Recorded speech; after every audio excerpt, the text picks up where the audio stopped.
ओम चैतन्य गगनगिरी नाथाय नमः. ओम चैतन्य गगनगिरी नाथाय नमः. ओम चैतन्य गगनगिरी नाथाय नमः. ओम गगनगिरी देवत्वम आत्मत्वम दिव्यत्वम ज्ञानत्वम परमात्मानं दिवेच श्रियमय्या. ओम शांती शांती शांती शांती. ओम. आता कसं ओळखायचं की देवाचं अस्तित्व म्हणजे काय? पूर्वी देवाचं अस्तित्व व आत्ता सुद्धा या कलियुगामध्ये सुद्धा देवाचं अस्तित्व किंवा देवाची उपस्थिती इथं आहे हे ओळखणारी माणसं असतात. मग त्यांना काय म्हणतात? सिद्ध म्हणतात. काय म्हणतात? सिद्ध म्हणतात. मग देवाचं अस्तित्व ओळखायचं. कसं ओळखायचं देवाचं अस्तित्व?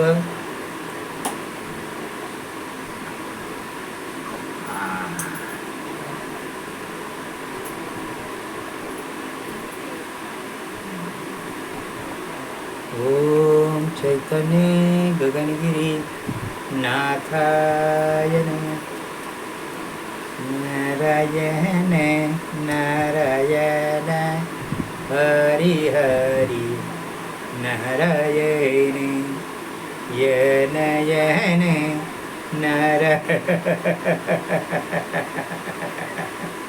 नंद आनंद नंद आनंद सदानंद मुक्तानंद चिदानंद गोकुलानंद दिव्यानंद आत्मानंद. ज्यावेळी आपल्याला आनंद प्राप्त होतो किंवा आनंद होतो, मग आनंद होतो म्हणजे काय होतं? तर आपल्याजवळ देवाचं अस्तित्व आलेलं असतं. ज्यावेळी दुःख निर्माण होतं, ज्यावेळी क्लेश निर्माण होतो,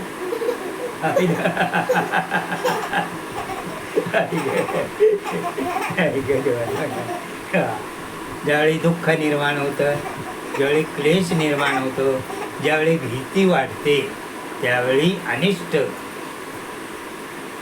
गोष्टीचं ज्ञान आपल्याला, ज्ञान म्हणजे स्मृती आलेली असते. आणि ती स्मृती आली किंवा वातावरण निर्माण झालेलं असतं आणि ते वातावरण आपल्याला भीती निर्माण करतं, आहे ना?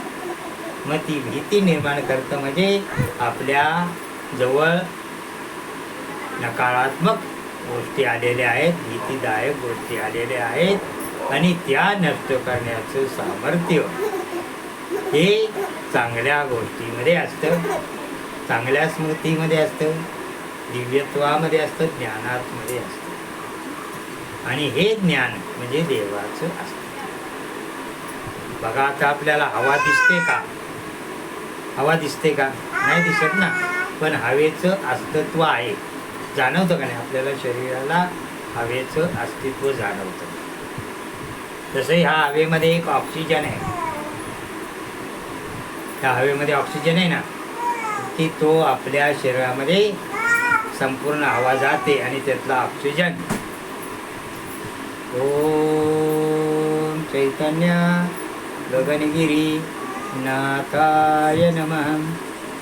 योग योग योगेश्वराय भूत भूत भूतेश्वराय काल काल कालेश्वराय शिव शिव सर्वेश्वर. काय असतं की हवेमध्ये ऑक्सिजन असतोय ना, ऑक्सिजन म्हणजे काय? प्राण असतो.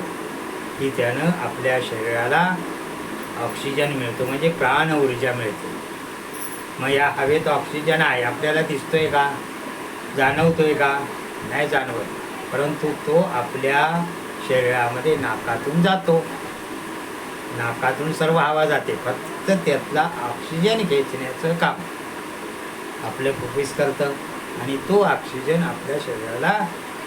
मग ऑक्सिजन आपल्याला दिसत नाही, पण ऑक्सिजनचं अस्तित्व आहे का नाही?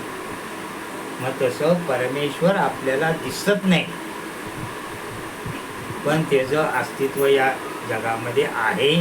जसं हा या हवेमध्ये ऑक्सिजन आहे, तसं प्रयोगशाळेमध्ये तो वेगळा करतात आणि हायड्रोजन आणि ऑक्सिजनपासून पाणी निर्माण होतं, ते प्रयोगशाळेत सिद्ध होतं. तसं या विश्वामध्ये देव आहे, देवाचं सामर्थ्य आहे, देवाचं अस्तित्व आहे, हे ओळखणारे सिद्ध लोक, सिद्ध महात्मे त्या भूतलावर आहेत आणि त्यांना त्याचं अस्तित्व जाणवलेलं असतं आणि ते अस्तित्व जाणवल्यामुळे ते देवाची मान्यता, की देव आहे म्हणून मान्यता देतात. तसं आता बाकीची काय करतात की देव जगात नाही, दिसत नाही म्हणजे नाही, दिसत नाही म्हणजे नाही, पण तो देव आहे कारण त्याचं अस्तित्व आहे आणि ते अस्तित्व इतकं आल्हाददायक, आनंद निर्माण करणारं, सुख निर्माण करणारं, चैतन्य निर्माण करणारं असं हे अस्तित्व असतं. मग हे देवाचं अस्तित्व येतं जवळ. कुठं येतं? आपल्याजवळ येतं. केव्हा येतं? तर आपण त्या अस्तित्वाजवळ आलो. म्हणजे देवाचं अस्तित्व ज्यांना कळतं, ज्यांना देवाचं अस्तित्व कळतं, ते देवाच्या अस्तित्वामध्ये तल्लीन होतात, एकरूप होतात आणि ज्यांचं शरीर ते अस्तित्व ओळखण्यासाठी सुटेबल झालेलं असतं.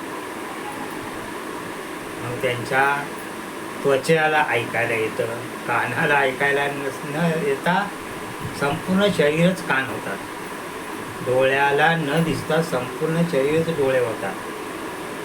म्हणजे संपूर्ण शरीर हे त्याला ग्रहण करत असतं. बघा, एक आनंद असतो. काय असतो? की आपल्याला एखादी वस्तू प्राप्त झाली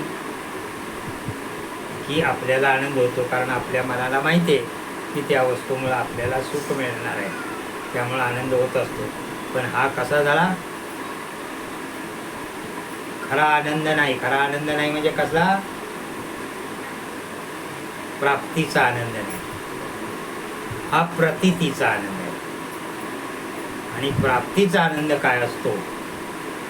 की जो कधीही संपत नाही आणि तो फक्त देवापासून आनंद मिळतो. आणि तो आनंद म्हणजे बघा, एखादी आपण कल्पना करू शकतो किंवा कल्पना न करता आपल्याला एखादी गोष्ट आहे, संपूर्ण त्याचं त्या गोष्टीमध्ये रूपांतरित होणं. म्हणजे काय होणं? की हे आपल्या शरीरामध्ये अनेक गोष्टी आहेत.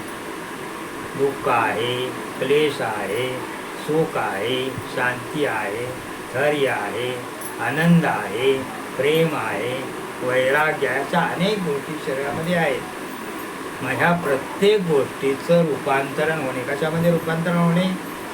फक्त आनंदामध्ये.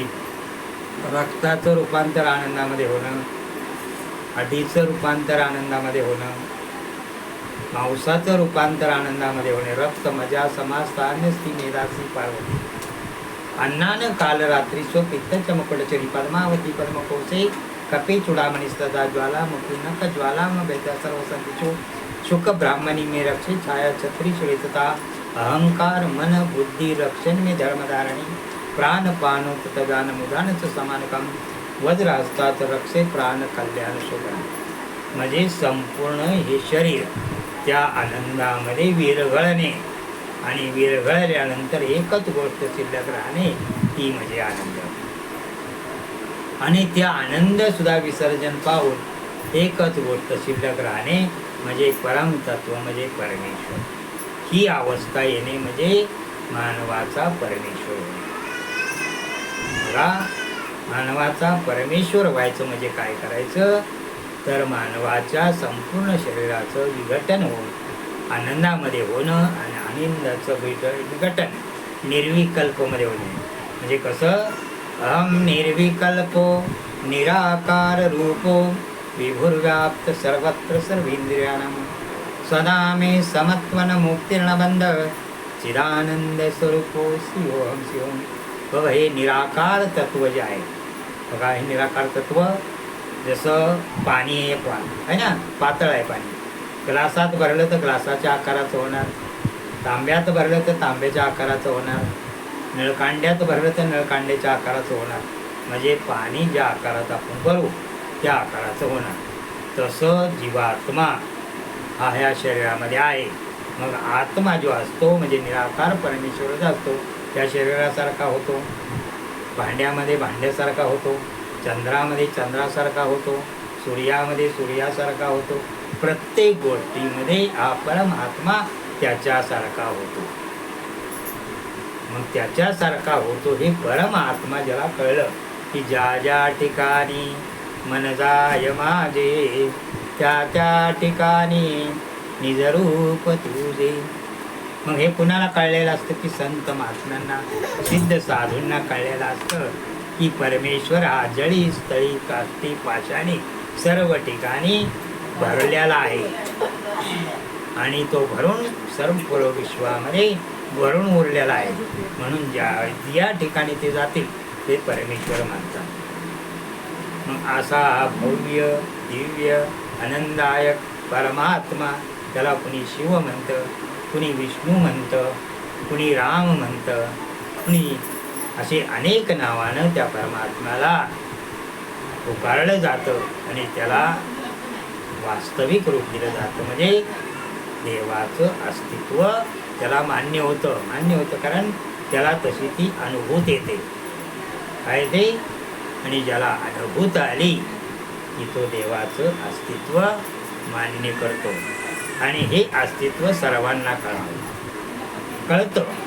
काय असतं की ज्यावेळी अग्नी ही भासते माणसाला माहिती आहे, ज्यावेळी अग्नी पण लांबणं पाहिजे, अग्नी पण ज्यावेळी आपण प्रत्यक्ष त्या अग्नीचा चटका बसला की कळतं की अग्नी भासते. तसं देवाचं आपल्याला अनुभूत आली की देव आहे हे कळतं. म्हणजे काय होते, देव आहे हे मानलं की श्रद्धा उत्पन्न झाली. मग श्रद्धेमध्ये भाव आला, मग समर्पण येतं. श्रद्धा देई, समर्पण देई, दया देई, करुणा देई, अहिंसा देई, नम्रता देई, सहनशक्ती देई, निरहंकारिता देई, धैर्य देई, सत्य देई, अस्ते देई, प्रेम देई, वैराग्य देई.